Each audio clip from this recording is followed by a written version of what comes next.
Évidemment que le groupe La République En Marche va voter cet article. Et je vais reprendre rapidement ce qu'on a pu dire ce matin dans cet hémicycle. Vous ne pouvez pas dire que nous ne soutenons pas l'agriculture. Et monsieur le ministre l'a bien dit et redit ce matin. Au-delà de la loi Egalim, de la réforme sur la fiscalité agricole, c'est 150 millions qui seront impactés sur ce budget cette année pour l'agriculture. Si vous persistez à dire, c'est que vous étiez absent de ces bancs depuis le début du mandat. Alors après, quand on ne veut pas entendre, on n'entend pas. Et donc pour les plus suspicieux, on va répéter, monsieur le ministre l'a dit, à la demande du rapporteur général du budget.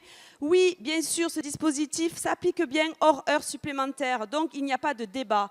Et ensuite, un point essentiel, l'allègement renforcé de 4 points de la transformation du CICE est bien pour le monde agricole dès le 1er janvier. Alors on n'est pas là pour faire la guerre des chiffres, on n'est pas non plus dans une salle aux enchères, mais permettez-moi, mes chers collègues, de vous donner les vrais chiffres. Au final, avec les dispositifs qu'on vient de voter, on a un solde créditeur de 34 millions d'euros. Alors oui, les deux filières les plus impactées, les cultures spécialisées, passent effectivement avec une perte de 3 millions d'euros. Mais au départ, on était à 52 millions d'euros. Et pour la viticulture, on est à l'équilibre, alors qu'au départ, on était à 38 millions d'euros.